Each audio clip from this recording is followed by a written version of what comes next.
Excellent, fabulous. Am I actually live right now? Let's see. Oh, I'm on a big screen. I get to see the audience. Well, hello, greetings, Western Australia. Oh, it's so fun to be at my homeland, sort of. I'm in Phoenix, Arizona right now. So welcome to my kitchen. And it's sun is setting here in Phoenix. It's 6 p.m. the day before for you. But what an honor to be here. What an honor and treat to be at MAWA. So thank you so much for having me. All right, okay, so I get to see the audience, which is fabulous because all my presentations are very interactive and I have a disadvantage right now because I'm not actually there with you, which is very sad. But I need to ask one very important question before we start today. Is everyone here in this room fully aware that there is an international salute to mathematics?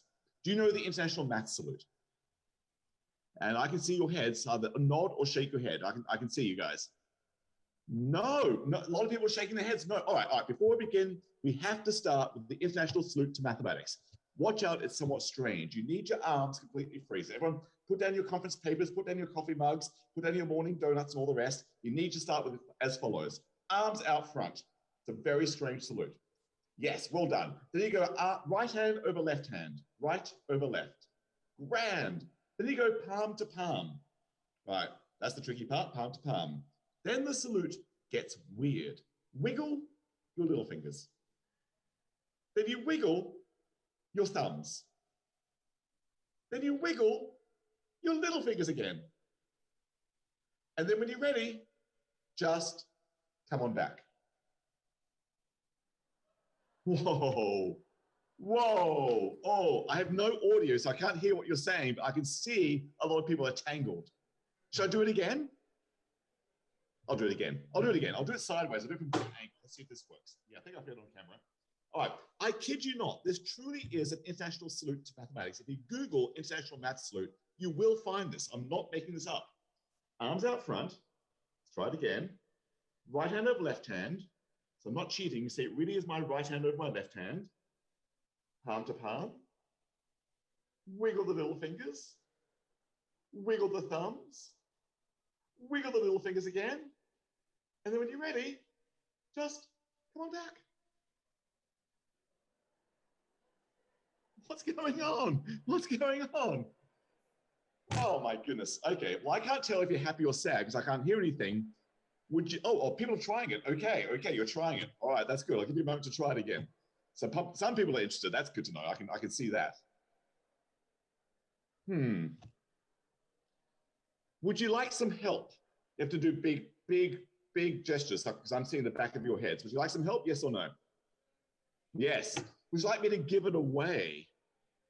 That's a trick question. Oh, I got a mixture of shakes and nods there. Okay, I will half help. I'll give half a hint. Now, I know this seems like a math gimmick, but actually there's a really good math lesson here. There's really some good pedagogy here because I've given you a problem, as in how to do the salute. If I'm giving you a problem, we know what the final answer is meant to be. The final answer is meant to be this.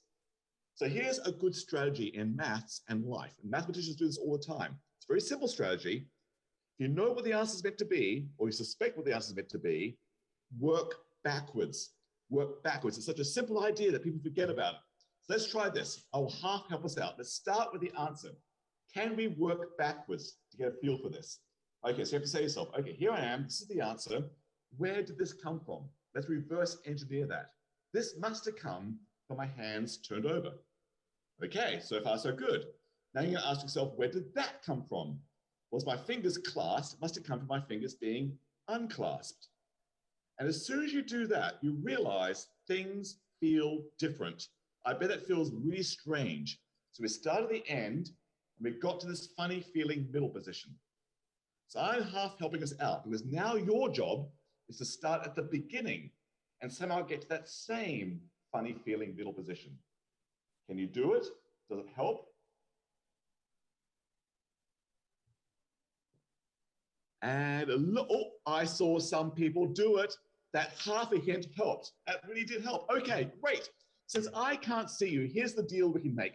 While I'm being particularly boring for the next, how long have I got? That's 65 minutes.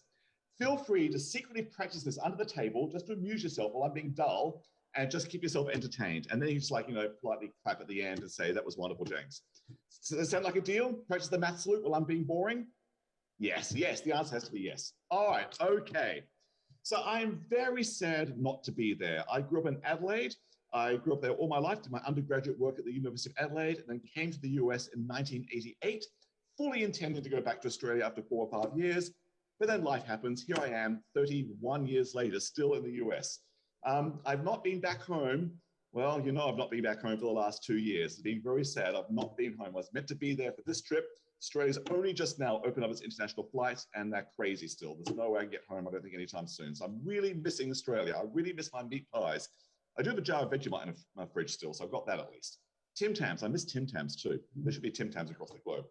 Okay, but if you saw my little promo video, which I think I made well over a year ago, I was saying I might come to the event today being properly formal. I might wear a jacket and a tie, which means if I really was boarding a plane to come to Perth, I have to pack my tie in the suitcase. Now, of course, my tie is very long. In fact, it's going off the screen. If I lay it out flat, there's no way I can pack that in my suitcase. So I have to fold my tie. So I fold my tie in half. Okay, I can fold it in half like this. Okay, it's a bit shorter, and that actually does fit in my travel luggage. Except I never like to check luggage. I will never check luggage. Even when I'm going home to Australia for 3 months, I only ever carry hand luggage. This does not fit in my hand luggage. So to fit my tie in my hand luggage, I have to fold it in half again. I'll fold it into quarters. Great. That fits in my hand luggage. No worries about packing my tie this way. But then I have a serious fashion problem. Because after that 18-hour flight from Phoenix to Dallas, Dallas to Sydney, Sydney to Perth, well, there'll be a bit more, about 20-hour flight, this tie has been packed in my suitcase, being crushed all this time. So when I actually come to get dressed for your conference, I would unpack my tie, put it on, and I'd have an embarrassing crease mark right in the middle of my chest. That's a fashion faux pas. There's no way I want a crease mark in the middle of my chest. That'd be so embarrassing to stand before you with that showing. So my issue is I said, okay, all right, quarters aren't good. And I realized if I could somehow fold my tie into thirds, I think I just did it kind of well, then that would actually be perfect because that would still fit in my hand luggage. And when I unpack my luggage after a very long flight, that crease mark would be right at the knot where I tie my tie, and so it will be hidden. Folding into thirds would be perfect. Now, here's the question. How do you fold something into thirds? That was my dilemma. Now, of course, I could eyeball it, and that's good enough, but I'm a bit of a perfectionist. How could I fold my tie into perfect thirds, or so close to perfect the human eye couldn't tell the difference? So I thought about that for a long while, and I came up with this technique. It's somewhat of a strange technique, but let me share this technique with you right now. Now, I would have asked everyone to bring a tie or something floppy with them, a shoelace or a piece of string or something like that, but you don't have that with you. I can see you just sitting there, you're being conference participants, but let me just show you my technique. Okay, so this is not going to fit on the screen. So just to show you how dedicated I am to this presentation, I actually took one of my other ties and chopped it in half so it fits on the screen. So here's how I'm going to show you my technique of folding something into thirds. First of all, make a really bad guess at 1/3. I think what I've just done there is a lousy guess. Okay, there's a lousy guess of folding my ties into thirds. What I'm going to do is I'm going to pick up the long end, bring it up to the top, and that's made a little loop. I'm going to put my finger in the loop and drop. Now I've got a new long end. I'm going to pick up the new long end, get another loop, put my finger in the loop, and drop. I claim that's closer to being folded into 1/3 than I started with. Does that actually look better to you? Does it look closer to 1/3? If it's not close enough, do it again. Pick up the long end, bring it to the top, hold a finger at the top, put your fingers in the loop, and drop. Oops, there we go. And then bring up the new long end, fold it in half, which I can do fairly accurately, put my finger in the loop, and drop. I claim that's pretty close to 1/3. In fact, I'll show this on the camera to see if this works. I'll bring it up here. I think, can you see that on the camera? That is very, very close to 1/3. And if that's not close enough, I could do it again and get even closer. In fact, if I kept doing this over and over and over again, I claim this process would converge to the actual number 1/3. Whoa, whoa. So here's the question for today's presentation. Why? Why would the strange folding procedure converge to the value 1/3? So let me make sure you can really see this. So let me share my screen because I've got this a document camera here. So I can do this on paper. So let me just fumble around, Hopefully you are now seeing a blank piece of paper. Yes, you are, because I can just see a small image of my big screen. Can you see my hands on that blank piece of paper? Yes, you can. I can see them too. All right, so let's do it. I will do this with a piece of paper. So here is a yellow piece of paper. All right. The method was the following. Make an absolutely lousy guess as to 1/3. All right, so let's see. Is my paper, is my camera focusing? Let me put some things on the paper so I can focus. Okay, that's good focus. Here is an atrocious guess as to 1/3. I think it's a terrible, terrible guess. And the method was pick up the right end, the long end, fold it in half, and that will make a crease mark over here. That's where I was putting my fingers in the loop. That's where the loop was. Then I held everything at that loop. And then I folded the new long side in half. And then I claimed I get a new crease mark, which is closer to being 1/3. Does that look closer to being 1/3 than it was before? I think so. If you're not satisfied, let's do it again. Pick up the long half, fold in long end, fold in half. There it is. The crease mark's now over here. I'll put dots on it so you can see it because I don't think it shows up for you. And then fold that new crease mark, as I was doing, fold the new long end in half. And then I get a new position, which I think is even closer still to 1/3. And I'm going to do it one more time. Fold the long end in half. And oh, it's a little bit different. A little bit different this time. The crease mark is just over here.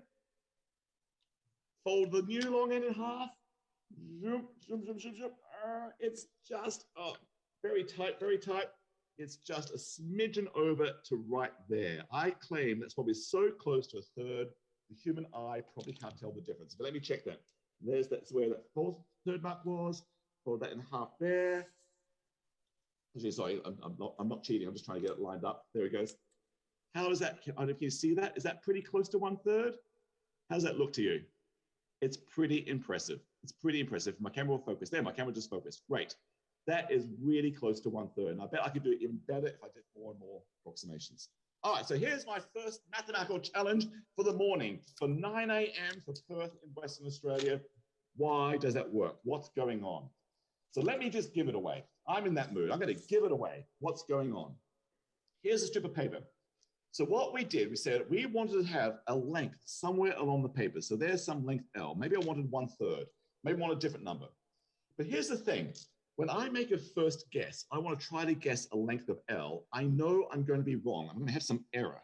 So what my human self will do is the length L I think I'm at with some error.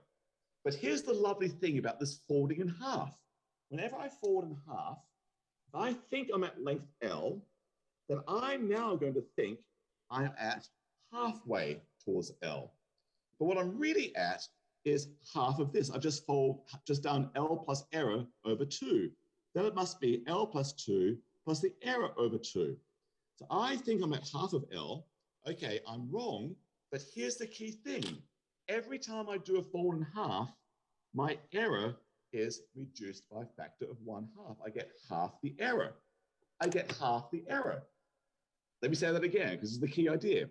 Whenever I fold a piece of paper in half, if I think I'm at one position, I know I'm going to have some error, I'm going to think I'm at a new position, but with half the error. So that's what's going on with my tie folding. I'll do it again.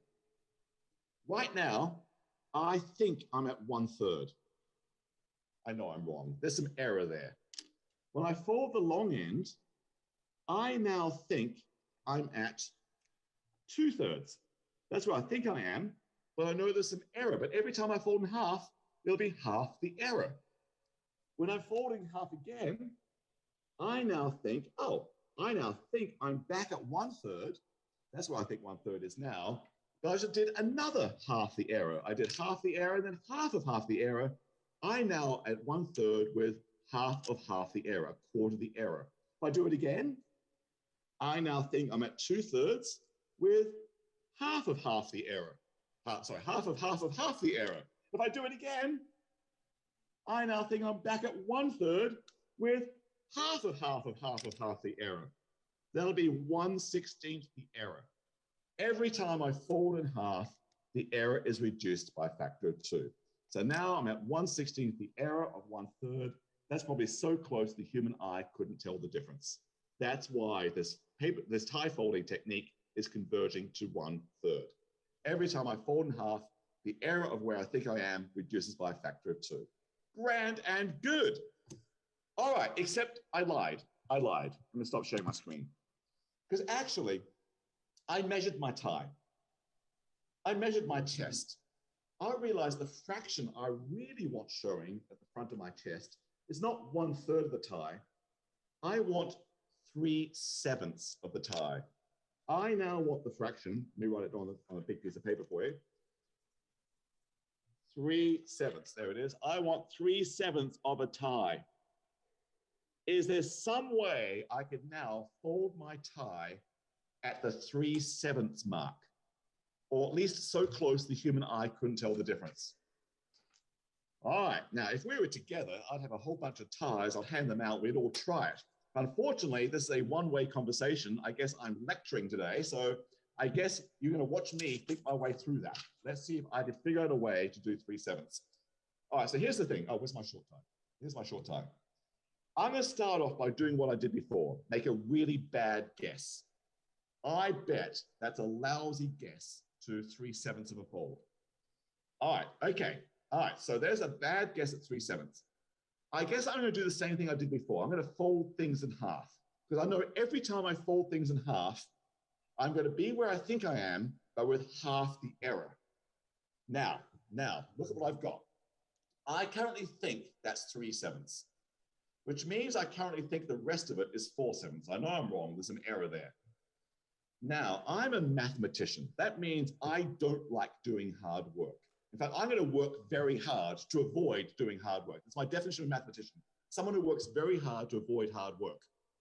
So I can either fold the 3/7 in half, ick, horrible, half of 3/7 is horrible, or I could fold the 4/7 in half.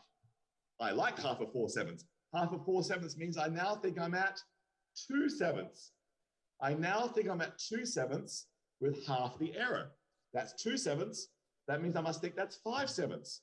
Okay, I'm just playing, not sure if it's helpful. Now, again, I'm a mathematician. I don't like hard work. I'm going to fold one of these in half. So I've got a choice to either fold that in half, 5/7, or 2/7. I choose folding 2/7 in half.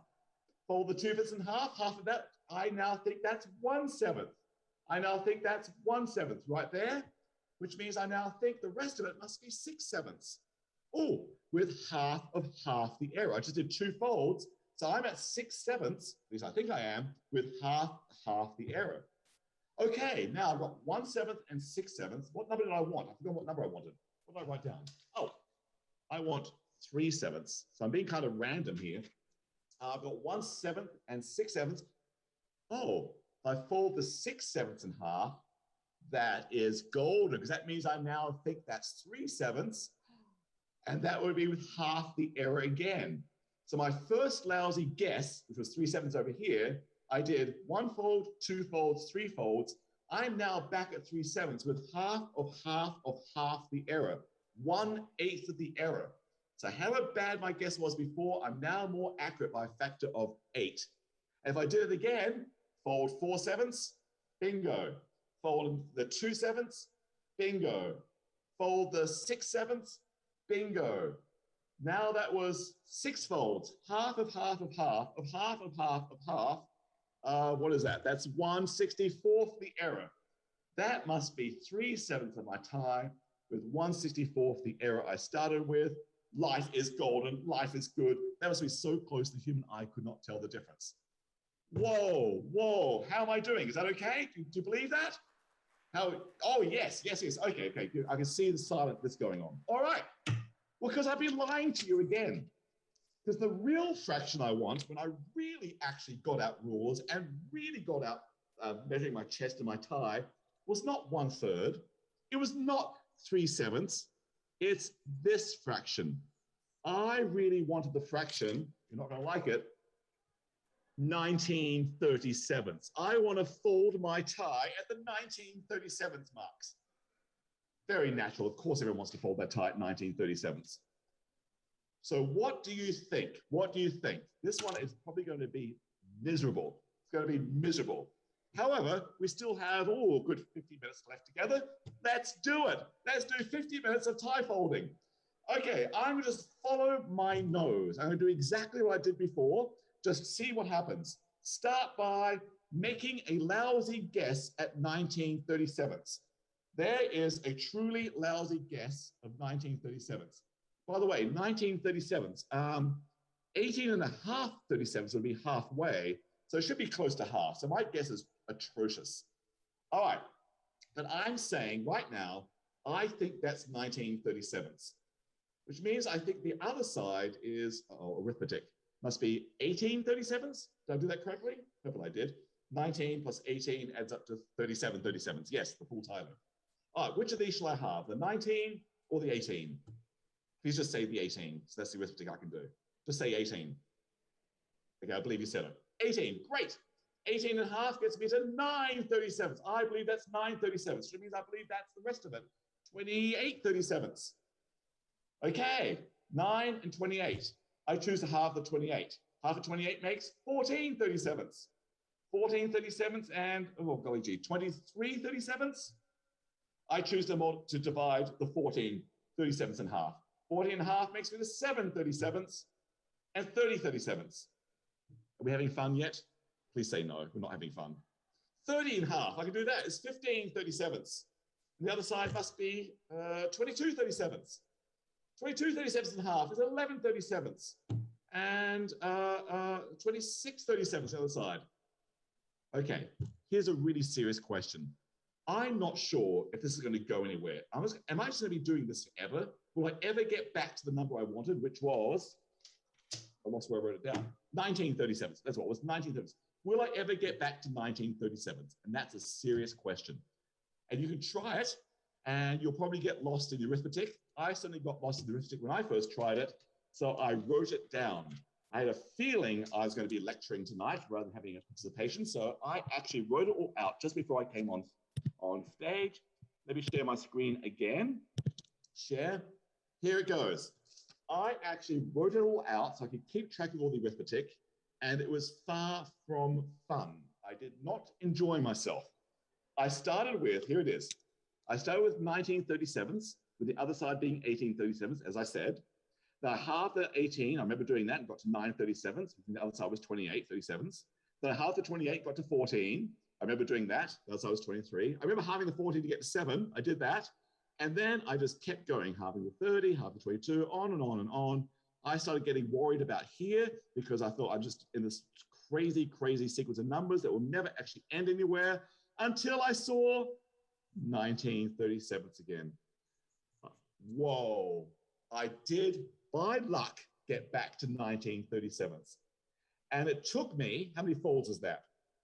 1, 2, 3, 4, 5, 6, 7, 8, 9, 10, 11, 12, 13, 14, 15, 16, 17, 18 folds. It took me 18 folds to get back to 1937s, which means when I started with some error, by the time I finished this process, I reduced the error by half, by half, by half, by half, by half, by half, by half, 18 times. I got 2 to the 18th error. Okay, I don't think you have any means to talk to me, but I'm curious. Can anyone quickly Google what's 2 to the 18? What number is that? Because I don't have my iPhone with me. No, I don't have anything with me. I have no technology with me. Can someone communicate to me what number is 2 to the 18? I wonder what the number is. Is it in the millions? Is it in the billions? How's this going to work? It's probably not going to work. I think I need to get my iPhone. I'll be right back. Give me 1 second.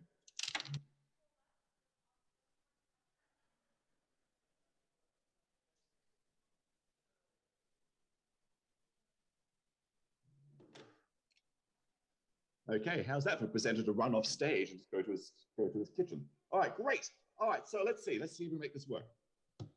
Hey Siri, what is 2 to the 18th power? 2 raised to the 18th power is 262,144. It's 262,000. We have reduced the error by a factor of 262,000. Whoa, whoa. Except you may have noticed something. I wonder if anyone's like trying to ask me something right now, because look, I had 1937ths on the left of my tie. I don't know if you know about men's ties, but men's ties aren't symmetrical.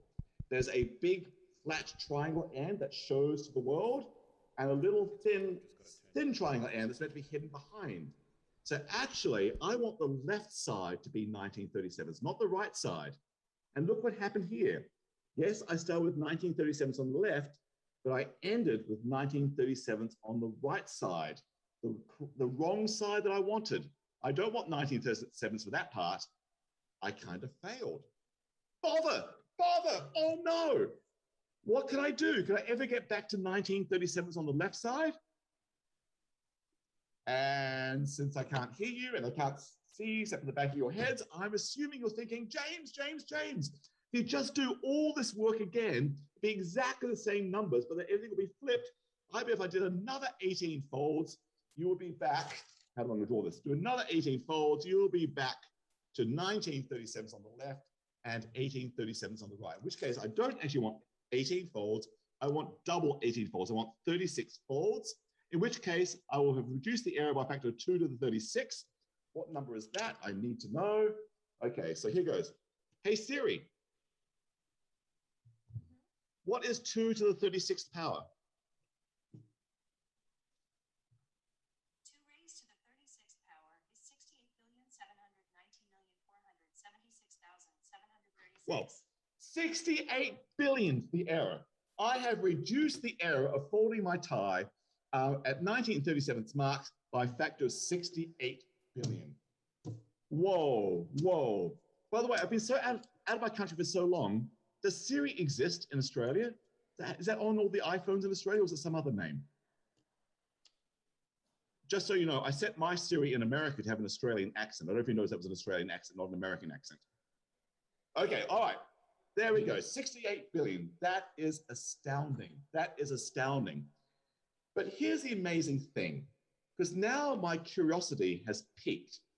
We lucked out that I started with a fraction, and I lucked out that I eventually got back to the fraction I wanted. It was on the wrong side, not a big deal. I just did all the work again. I got it where I wanted.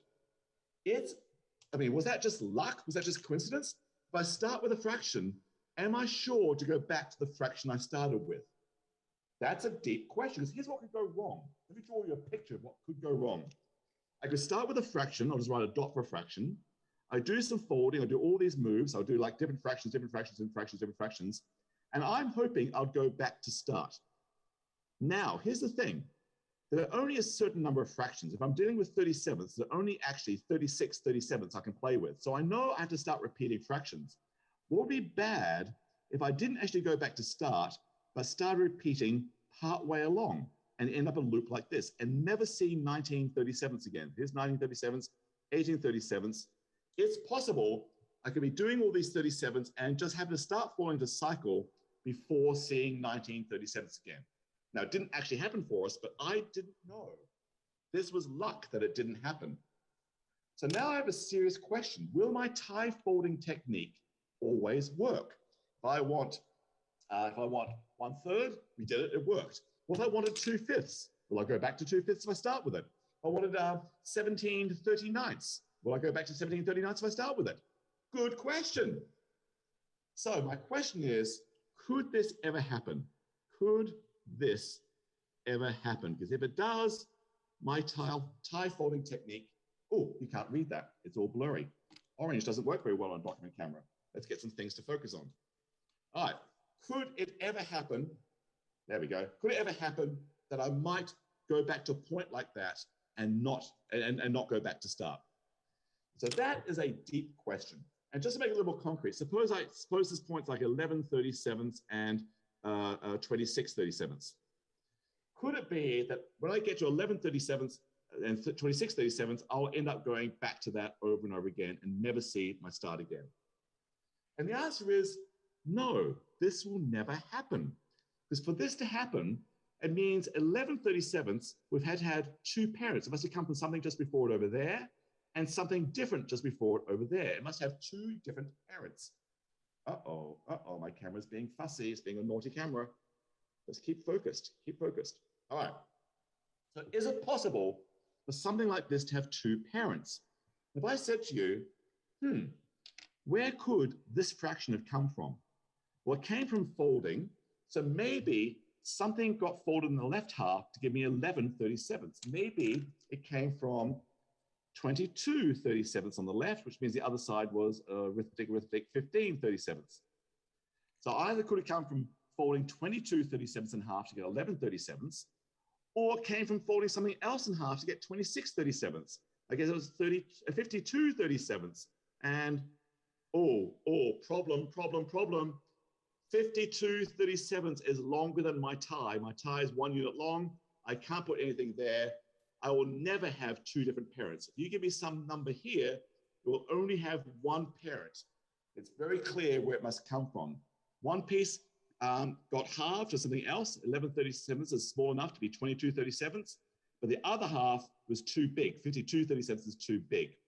So it turns out this will never happen. You'll never see a point having two different places it could come from, which means you'll never see a diagram like this that falls into a loop too soon.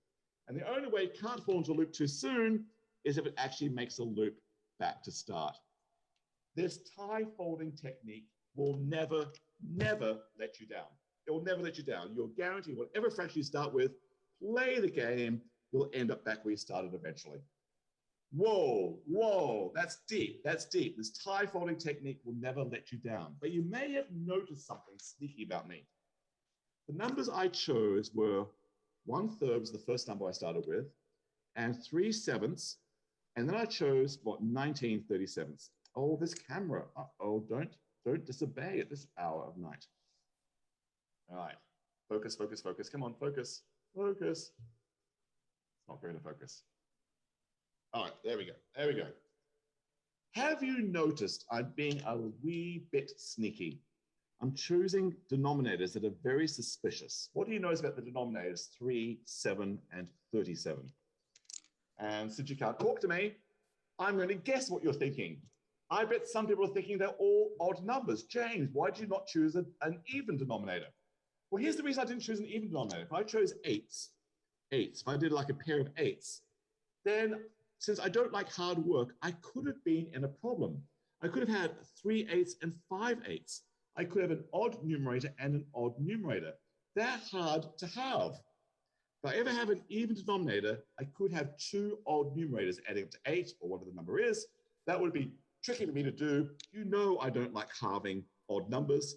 I just avoided that by never having an even denominator. So I just avoided having even denominators, so I make sure at least one number is odd.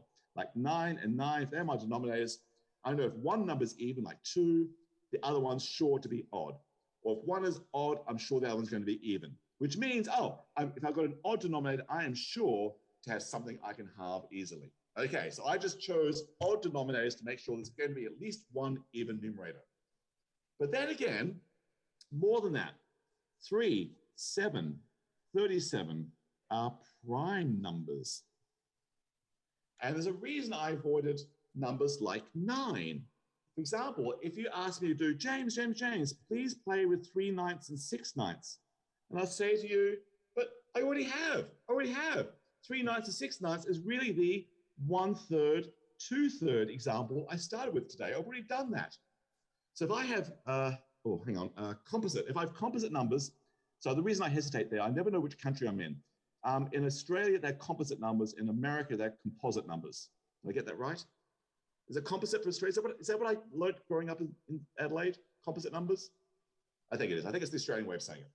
If you have composite numbers, then you actually most likely reduce them to another case, which case I said, look, let's not do composite numbers. Let's stick with prime numbers. Let's stick with odd prime numbers, as I'm avoiding the number 2.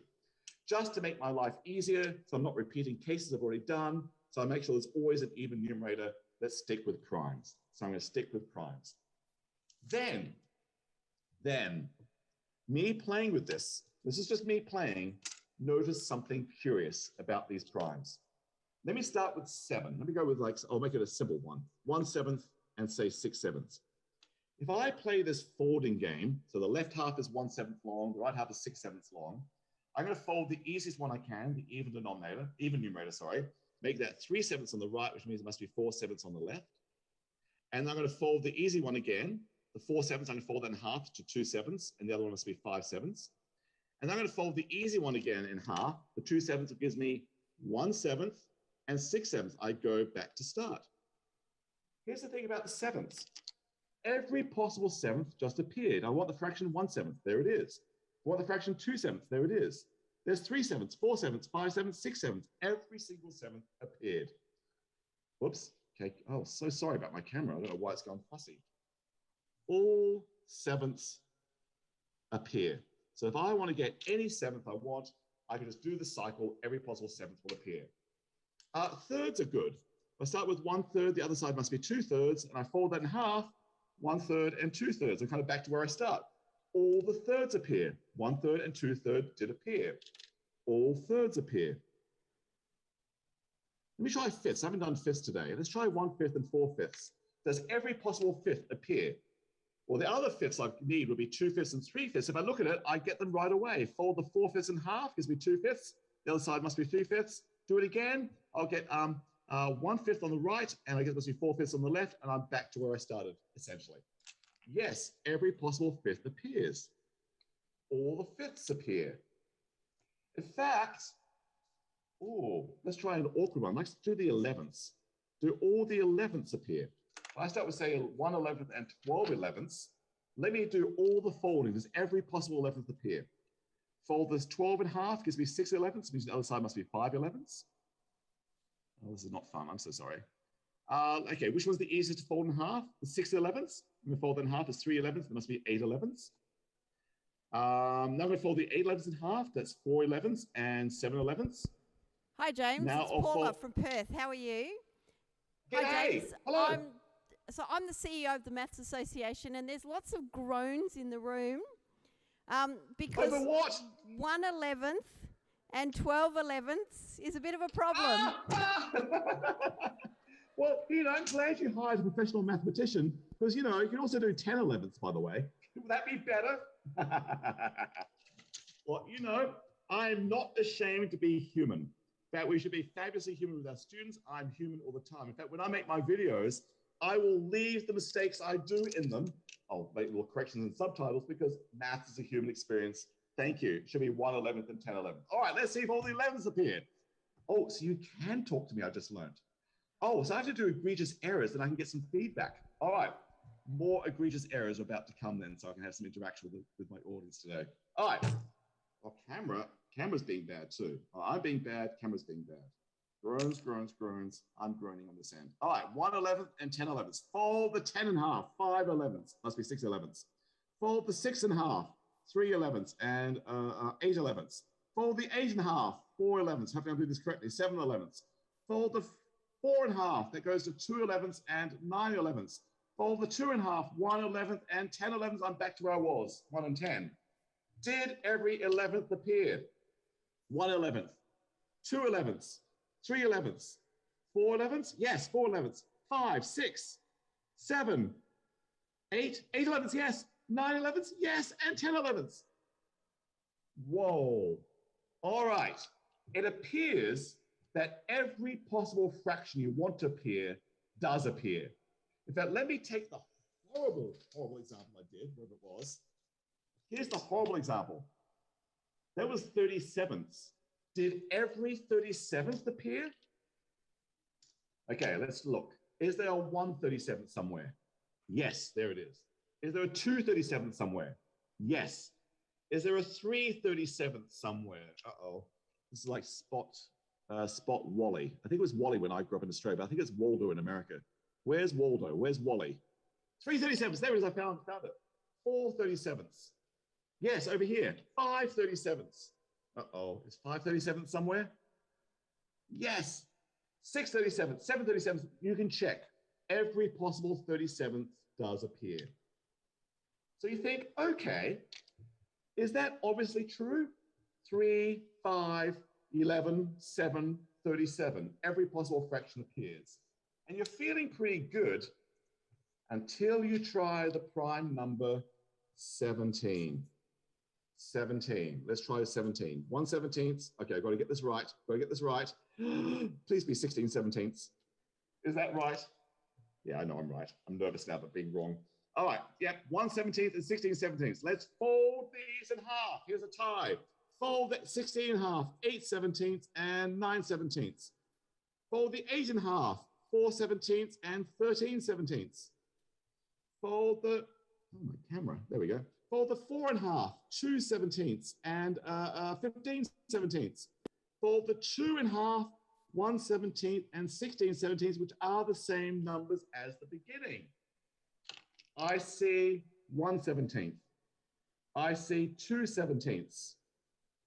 I don't see 3/17. I see 4/17. I don't see 5/17. 6/17. Oh, I don't see 6. 7/17. Do I see that? No. 8, yes, 8, 9, 10 I don't see, 11 I don't see, 12 I don't see, 13 I see, 14 I don't see, 15 and 16 I see. Things are missing. Here's the thing. 17 is a bad prime. If you play my tie folding game with 17ths, you're not guaranteed to see every fraction. 17 is bad. 3, 5, did we do it? Yeah, we did 11, and 37 are good primes. Every fraction appears if you play with those primes. All the thirds appear, all the fifths appear, all the 11ths appear, all the 37ths appear. But 17 is bad. Which now brings me to a major question. Are there any other bad primes? Whoa, whoa. Okay, so here is a little bit of research. Some people wrote a computer program for me. They made a list of good primes, and they made a list of bad primes. Remember, good primes are that all fractions appear. All fractions appear, and these are ones that miss fractions. How's this? Also a lecture in hieroglyphics, fuzzy hieroglyphics. You cannot read my handwriting, nor can you even see my handwriting. Okay, so there's a challenge. All right, good primes, all the fractions appear. Bad primes have fractions missing. We saw that 3, 5, 7, and 11 are good, and we saw that 17 is bad. I will tell you that also 13 is good, 29 is good, 37 is good, 53 is good, 59 is good, 61 is good, 67 is good, 83 is good, 101 is good, and then there's some more beyond that after 100. Of the bad primes, turns out 31 is bad as well as 41 and 43 and, 23, I missed 23, 23 is bad. Oh, 23 is good, someone's saying 23 is on this list, 23 is over here. 43, 97, 137 are bad. All right. Here's what I love about what I did.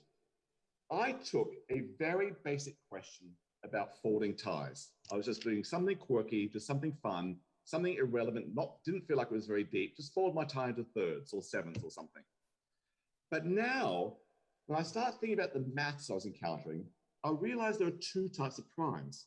Primes that are good, every possible fraction appears when I fold my tie, and not every fraction appears when I fold my tie. There are good primes and bad primes. And here, we are now at the edge of unsolved mathematics.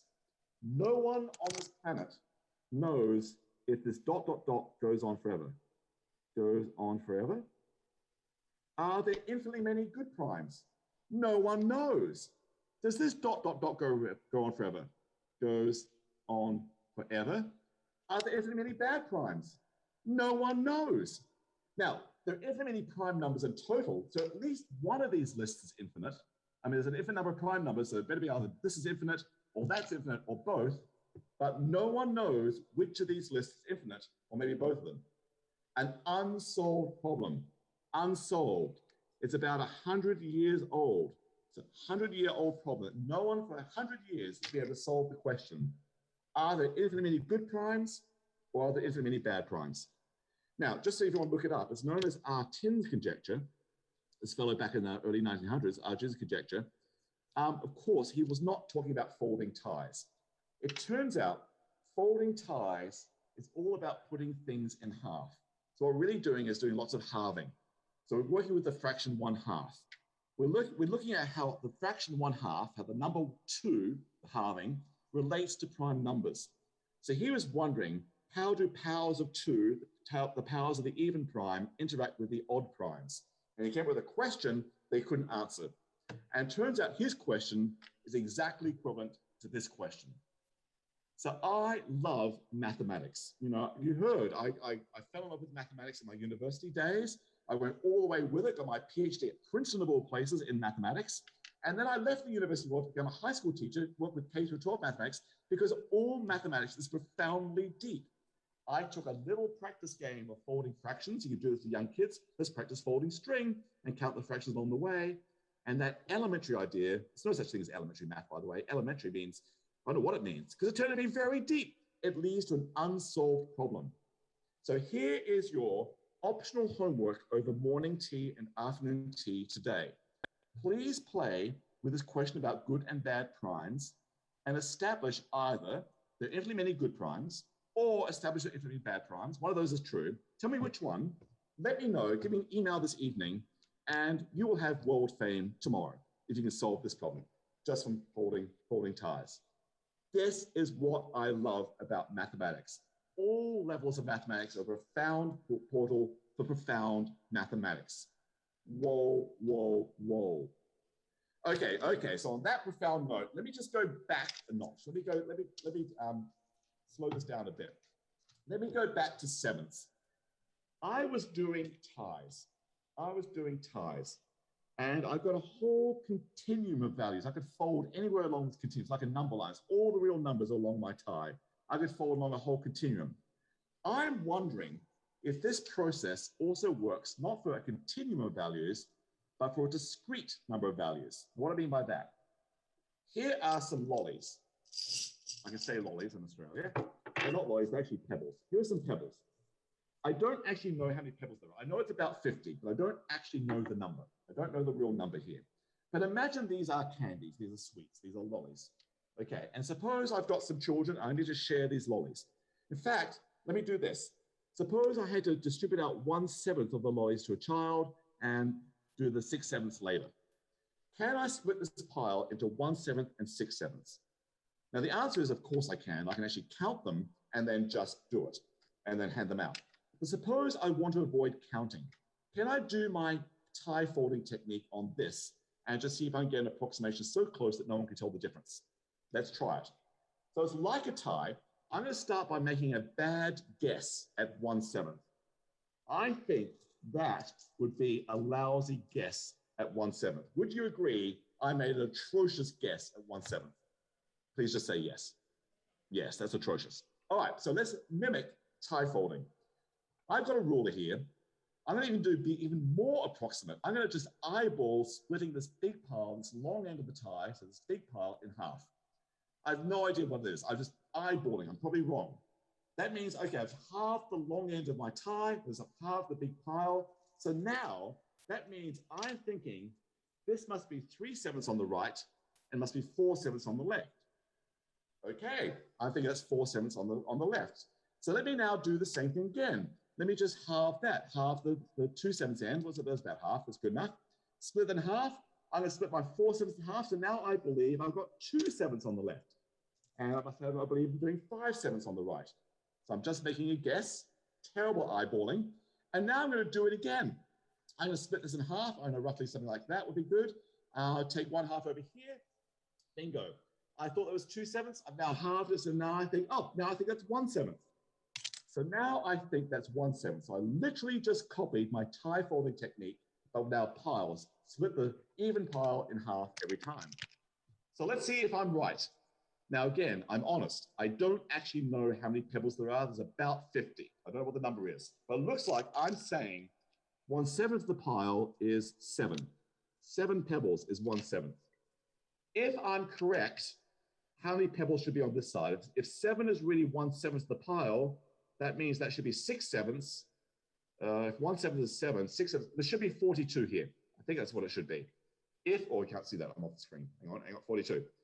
Am I close? Am I close? This is an approximation because I don't know how many pebbles there are. Are there 42 pebbles on the right? 2, 4, 6, 8, 10. There's 10. 2, 4, 6, 8, 10. There's 20. All right, I'm not cheating. Can I fit on the camera? Double check me. You know how to stop me. You can just interrupt me. I think that's 10 and 10. All right, 2, 4, 6, 8, 10. All right, that's 30. 2, that's on the screen, just 4, 6, 8, 10. Oh no, I did not plant this. Is that really 10, 10, 10, and 10? Oh no, that's 9, 10. Oh, that's 9. Oh, there we go. There's 10. Okay, all right, 10. 41. Oh, I will accept that. I'll accept that. 41 pebbles on that side. That must mean there were 48 pebbles to begin with. 1/7 of 48 is so close to 7. Given those parameters, I think I just did a mighty fine job right then. Tie folding even works for discrete cases like this. I had 48 pebbles, it turns out, and when I was doing my tie folding, I got to basically 1/7 of them on the nose. Whoa. Okay, I should stop right there. That was too good. I should stop right there. In fact, let me stop right there. Let's consider that part 1 of today. Are there any thoughts, reactions, questions? Because I know someone can speak to me. Does anyone have any comments or questions for me right now before I carry on a little bit more, just for the fun of it? Okay, so James, it's Paula again. I've got a mic Hello, roving. Paula. Good evening to you. I've Good got evening. a mic that I can run around the room. Maybe if we just take a couple of quick questions. Yeah, I'd love to. I'd love some interaction. I'm feeling very lonely up here. This is perfect. Okay, so we have the first question. I'm actually going to ask the person to give you their name first and then ask their question. Excellent. Hi, James. Rob here. How are you? Hello, Rob. I'm well. How are you? I'm very well, thanks. I'll just wave my hand around so maybe you can see it. I see you. You're wearing green. Hello. I see the back of your head. So how come, because with the tie, you can actually halve without much error at all. Correct. And when you're halving just by eye, you're actually introducing error each time. So is it an accident that you got the 7th or not? Okay. So with the pebbles, yeah, I can fold pretty darn accurately halves with a continuous thing. You're right. It is pretty amazing that my eyeballing halves with those pebbles, I really was just eyeballing it. I had error within error right there. You are absolutely right. So I am doubly amazed I got 7 pebbles by eyeballing my halves. So yeah, I think I really lucked out. I really have to stop right now. We shouldn't do any more talking because that was too perfect what happened. But you're right. But actually, in experience, every time I've done this, I am really, really close to 1/7 of whatever fraction I'm going for at the moment. In fact, it's kind of fun. Do this with your students. Put them all in the gymnasium and have someone just like eyeball, like, okay, I want one small group center there. You're 1/13. Someone just eyeball splitting the big group in half and doing that over and over again.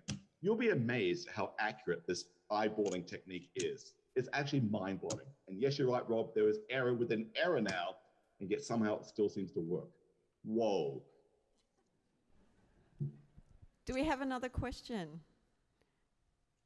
No, I think everyone's so engrossed that we want to learn some more, please, James. Is it time for part 2? Why, yes. All right, part 2.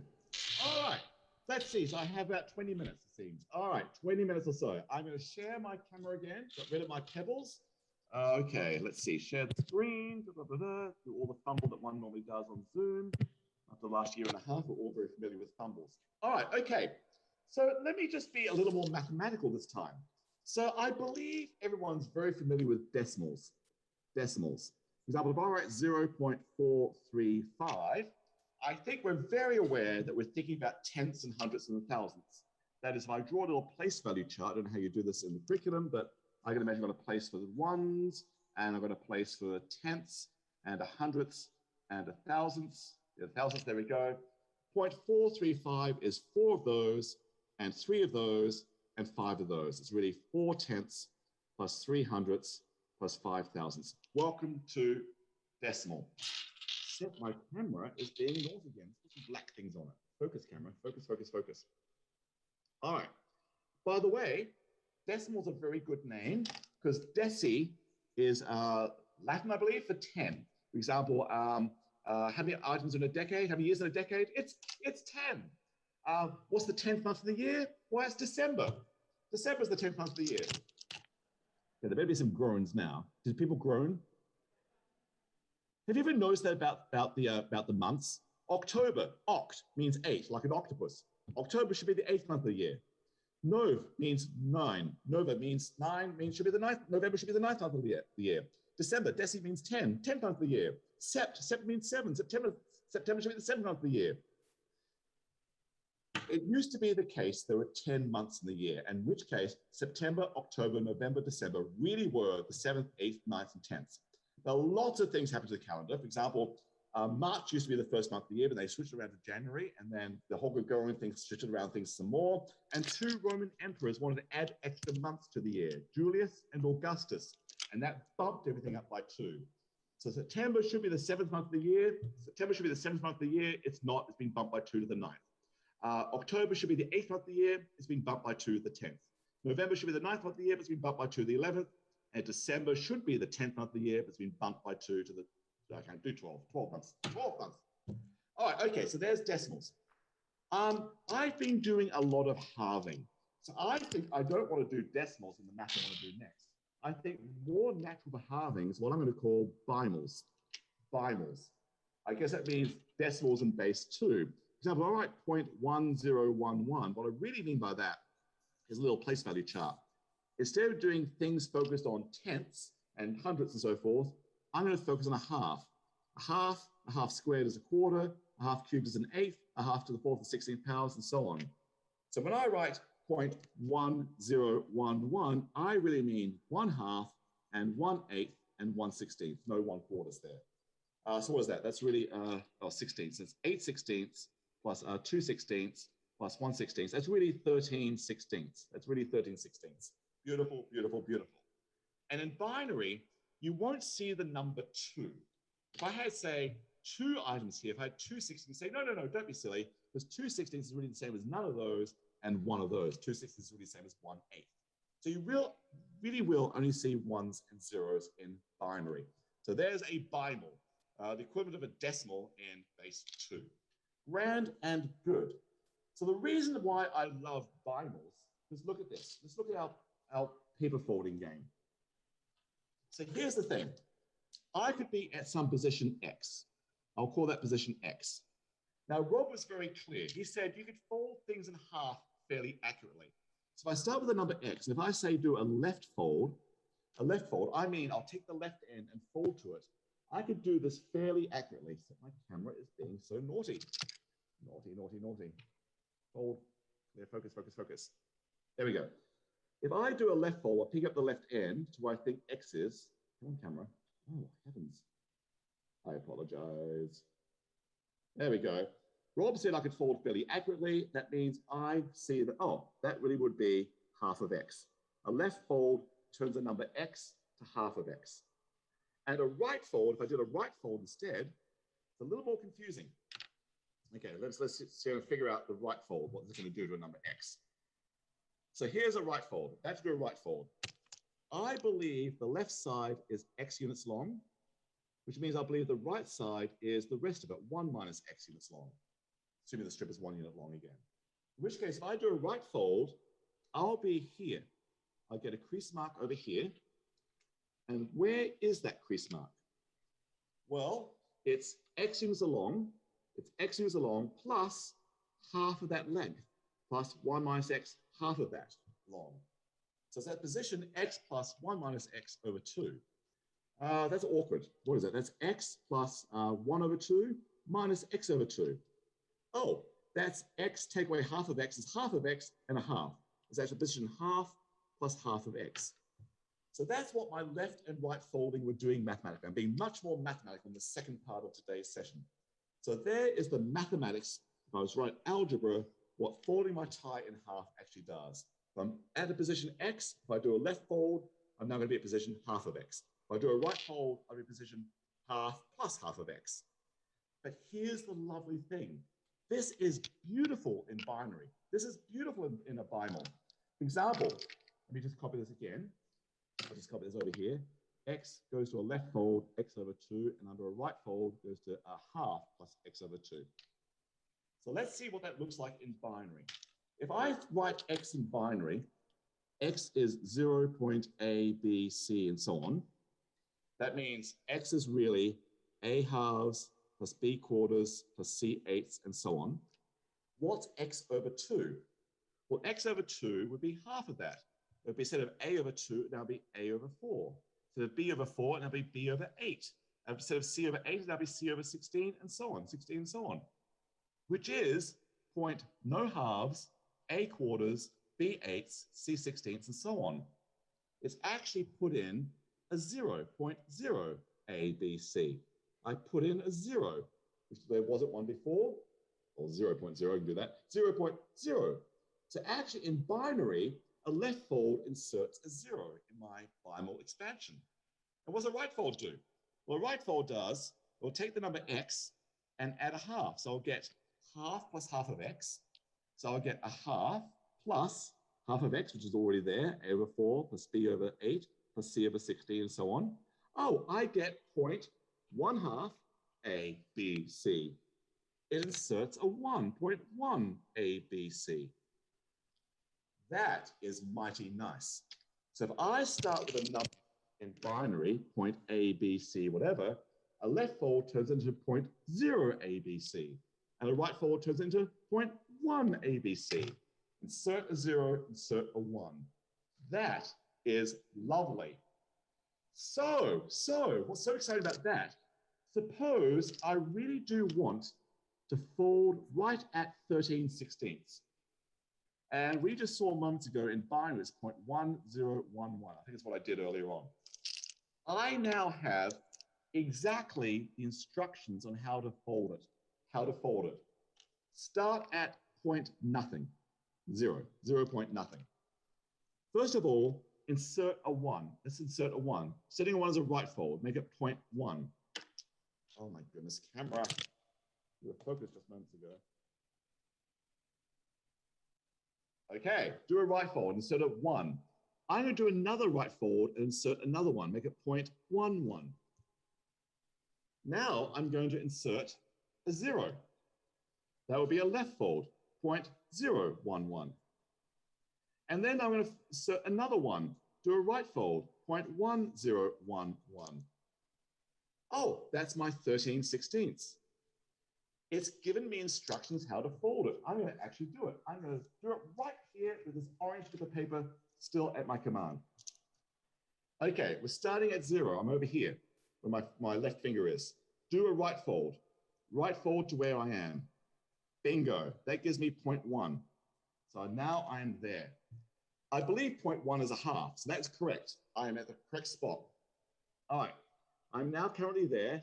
I'm having trouble with my camera, having trouble showing everything on the screen at the same time. All right, now do another right fold. Here it is, a right fold to where I currently am. And I can see I'm over here, and I know that's going to be 3/4. In fact, 0.11 is 3/4. Now I'll do a left fold, because the left fold now insert a 0, gets me to here, half of 3/4, gets me to 3/8. Yep, 0.011. And now I'll do a right fold to where I am now. I am right here. There is a right fold to where I just was. That must be the 13/16 mark. You can actually fold exactly numbers that have finite binary expansions. In fact, the binary expansion is the actual code for the folding you need to do, which I find mind-blowing, that actually binary is the code for the actual folding. Want a 1, then want a 1, want a 0, then a 1, then do a right, then do a right, then do a left, then do a right.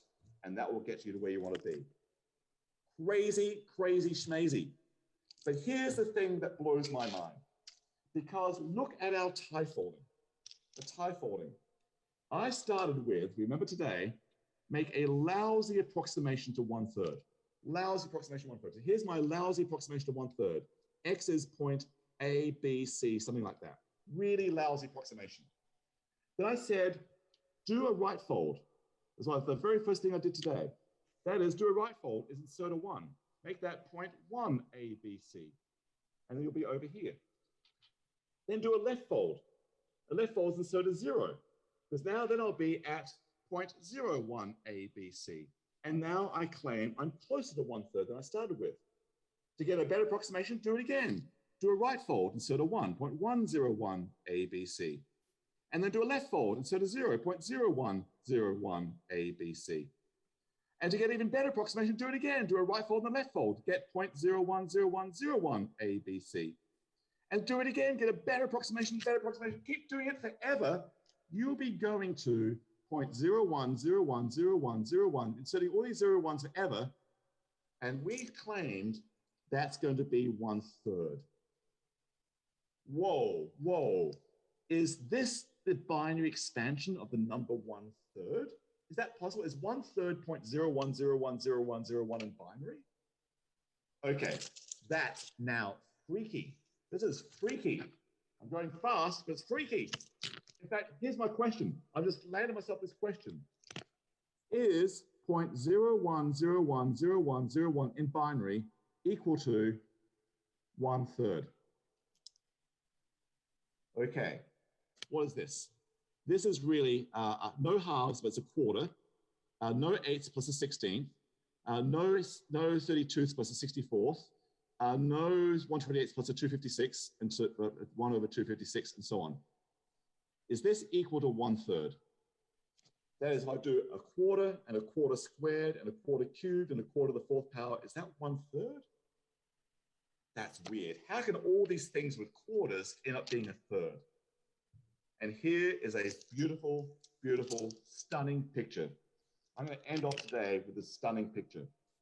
I'm going to draw an equilateral triangle. Stunning. I'm going to divide my equilateral triangle into quarters. But here it is. I'm going to do it with more equilateral triangles. There are 4 equilateral triangles in that quarter, with that big equilateral triangle. 4 equilateral triangles. This is actually 1/4 of the picture. There's 1/4 of the picture. Now, 1/16. That's a quarter of a quarter.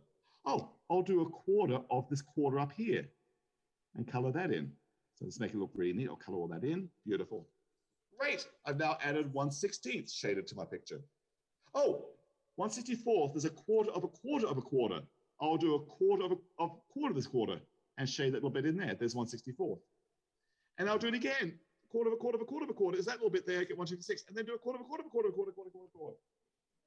So now my question is, if I really could do this forever, that's what it means do forever, that dot, dot, dot, that ellipsis means do it forever.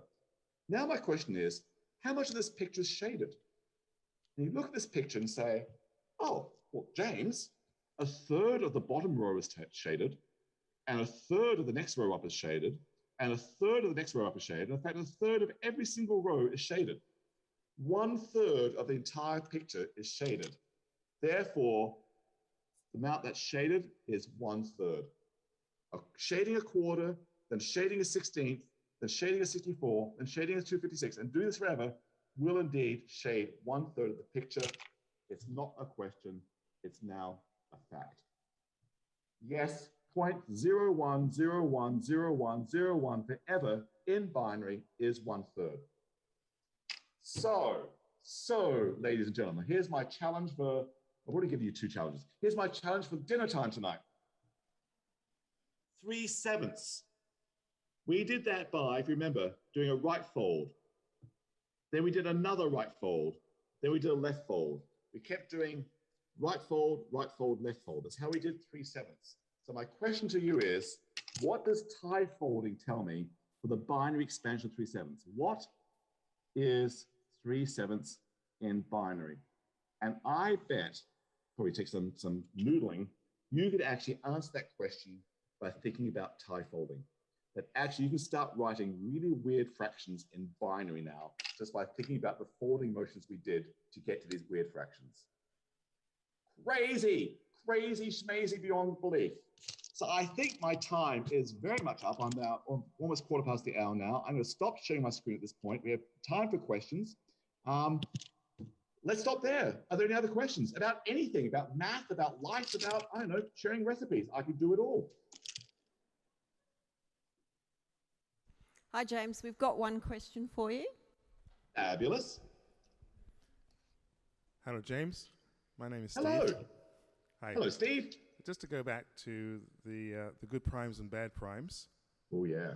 So you raised the question about whether they go into infinity. Definitely many of each of them, or one of them. Yep. So the question I have is what, or have you inquired into what the properties are that distinguish the bad and the good primes? Yes, I have, and so have thousands of other mathematicians, and very little is known. It's an open, unsolved question. If you could actually find the characteristics that distinguish these two, apart from just being good or bad in my definition, then you might be onto something and say, okay, if I can characterize these in a different way, I'm able to say, oh, but then if I use that thinking of that characterization, I know the infinitely many primes of that example and all will be good.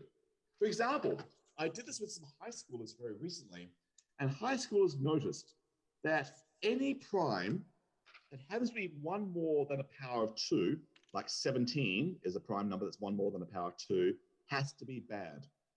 Well, it turns out no one on this planet knows if there are infinite many primes of that form. That's still an unsolved question.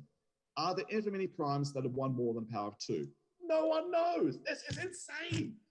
There's another way to characterize these things, but of course, not every prime that's bad is of that form, but certainly every prime that's of that form is bad. Yeah, so that's the great way to think of it. You are thinking like a mathematician. Can you characterize these, or at least characterize some subset of them in some way that you can tell whether there's infinitely many of them or not? That's your morning tea and afternoon tea homework, if you recall. Good luck. Thank you, James. Oh, thank you guys. Oh my gosh, I wish I could be there with you. I'd love to be back in my homeland for a spell. So, ladies and gentlemen, I'm hoping, James, you can now see me. I'm Paula. I can see you way Yes, at the front. Oh, fantastic. someone's zooming in for me. Okay, now someone's zooming in for me. So, I can't believe I sat here and thought, well, we're starting with ties, and I'm putting it in a suitcase, and we've progressed to fractions, binary, and now what I'm worried is that there's going to be a shortage of ties in Perth because we're all going to run out and buy them. So James, thank you so much for your time. We do appreciate it. We would have loved to have had you here. But what I am going to ask is, could I ask everybody to stand, face the back of the room and the camera, and could we thank James for his time? Good to see you. Oh my goodness. Oh, you know, okay, you're facing me. You know what we need to do together? Let's end off today with a salute to mathematics. Everyone, do it. Arms out front. Arms out front. Oh, you're not going to do it. Not going to do it. All right. Okay, I can't see it. Thank you, everyone. Morning tea is served in the Austral 1 room. Thanks, James, so much. Bye. My pleasure. Bye, everyone.